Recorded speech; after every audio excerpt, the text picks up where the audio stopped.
This is the Times Television Network, and you're watching ET Now. Let's talk about global macros, currency, gold, silver, and other commodities with Jim Roger. He's author of Street Smart. Jim, morning. Thank you for joining us. Jim, let's first talk about gold, something which you track with a magnifying glass.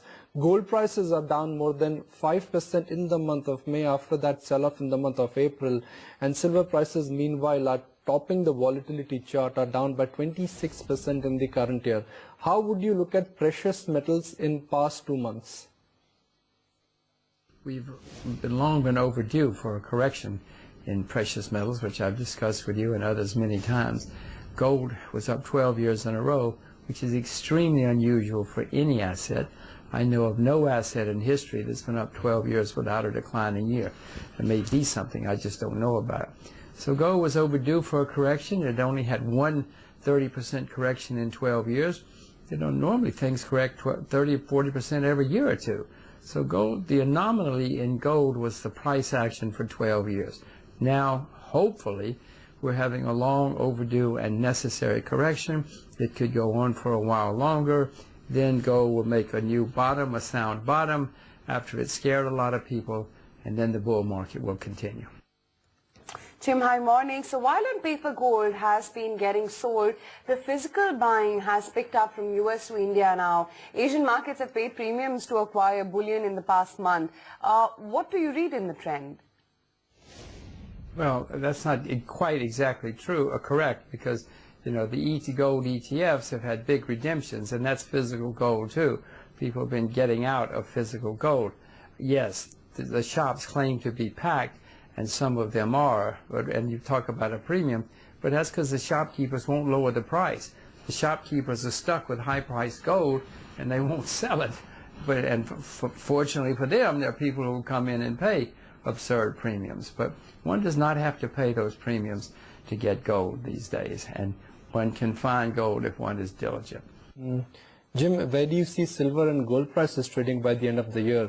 And would you advise the long-term investors that they should currently put money to work into gold and silver? I'm not smart enough. You should watch ET Now. I suggest that's what you will find the answer. I'm a very bad market timer. I'm the world's worst short-term trader. I don't know where gold will be at the end of the year. You tell me what's going to happen in the world, and I could possibly tell you that. But I'm just sitting and watching. I'm not buying gold. I'm not selling any of my gold. If gold goes down low enough, I hope I'm smart enough to buy more, and silver as well. Jim, so what do you think would be the impact of China in terms of commodities? Whenever you have a slowdown for someone who's buying anything, whether it's soap or wheat or whatever it happens to be, certainly the prices are under pressure when buyers slow down. But that's normal, and certainly you have seen it in some commodity prices in the last year or two. Jim, how would you look at crude prices, especially with high shale production in US and with OPEC and non-OPEC output expected to remain higher? Well, we have slowdowns in demand, as we've discussed before, and whenever you have a slowdown in demand, that causes problems. And there is increased production in some places. Shale oil in the U.S. has been increasing, but most other oil fields are in decline, so it's somewhat of a balance. I would suspect that the surprise will be how high the price of oil stays and how high it eventually goes. If Spain suddenly goes bankrupt or there's some big surprise, of course, everything's going to go down. But if something like that happens, I urge you to buy all the oil you can, because known reserves of oil continue to decline. Jim, the U.S. has expanded gas exports to Japan. What is your reading of this development? And do you think geopolitics is driving U.S. gas moves into Asia? If so, who all could be the beneficiaries, excluding Japan, and what could be the broader impact of such a move? Well, anybody who gets cheap gas or cheaper gas than he was getting before or than his competitors are getting is going to be better off. Chemical companies, if anybody who uses power is going to be better off if they can get cheaper gas, as long as the cheaper gas lasts. Right now, natural gas prices in the U.S. are down a fair amount over the past 4 or 5 years, certainly compared to the Russians and what other people are selling their gas for. So if you can get some of that gas, I urge you to do it, but beware, because in my view, it's not going to last at most more than another 3 or 4 years.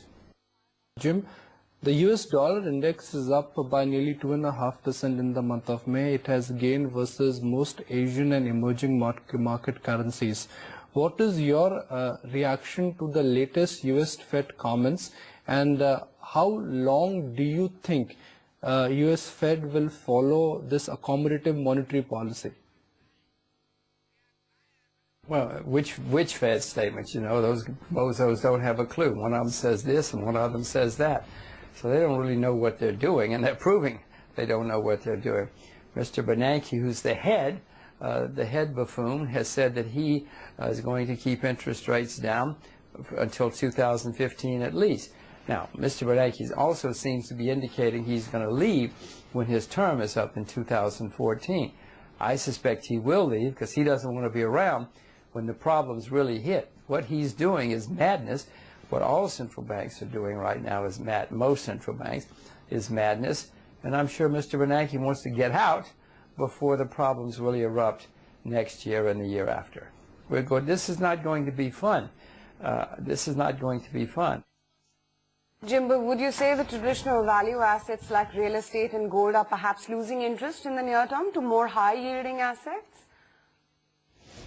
Well, real estate where? If you mean real estate in Boston and financial centers in America, I would say yes. If you would say real estate in Hong Kong and some of the Chinese bubble cities, I would say yes.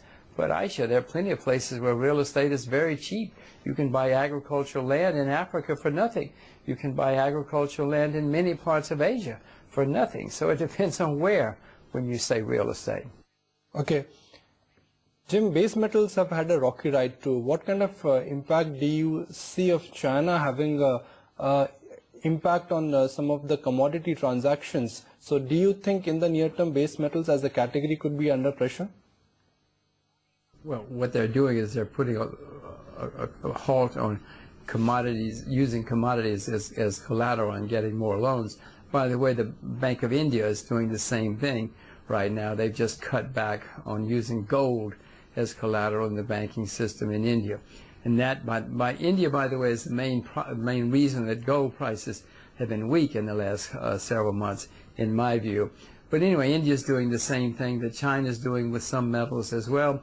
And of course, if you reduce demand, you cause less buying and you cause prices to go down.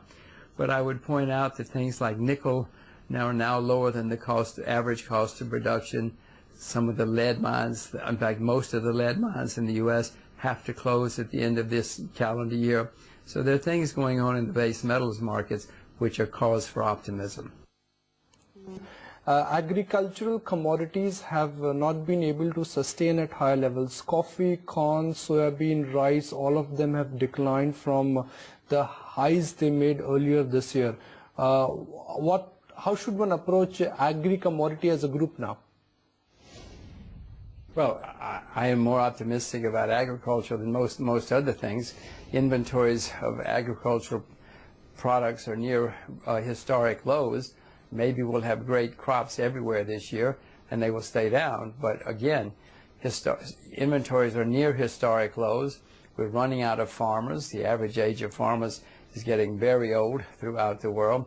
So I am still extremely optimistic about agriculture on a secular picture. I mean, things like sugar are down an enormous amount over the last few decades. Jim, even as markets stumbled on Fed stimulus uncertainty, the stimulus support from other central banks like UK, Australia, China, Japan is still high. How does that work for global economy and for various asset classes? Well, as you know, there's trillions of dollars being printed and pumped into the market. Aisha, you give me $1 trillion, I'll show you a very good time anytime you want. Give me $1 trillion. And the people who are receiving all of this money are having a very good time right now. Unfortunately, it's artificial and it's going to come to an end. I don't know when. And when it comes to an end, all of us are going to have to pay the price and even the ones who are having a good time right now with the artificial stimulus are going to have problems too. What about global equities then? Because they've been rather seeing a strong run-up in the month of May before consolidating or even correcting a bit in the last few sessions. Would you rather favor this asset class versus commodities? Well, I don't really want to own equities right now. I owned a fair amount of Japanese equities, as you may remember. I sold most of them 2 weeks ago. I thought I was selling them badly. It looks like I might have got something right for a change. But I'm not very optimistic about equities because you see what happened in Japan when people start getting worried about the end of the artificiality. Aisha, when everybody realizes that all the central banks are going to have to cut back, it's not going to be fun. I mean, the Japanese stock market has collapsed in 3 days. You just wait till the whole world has to face this problem. Well, good old Jim Rogers, appreciate your time and thank you for your insights. This is the Times Television Network, and you're watching ET Now.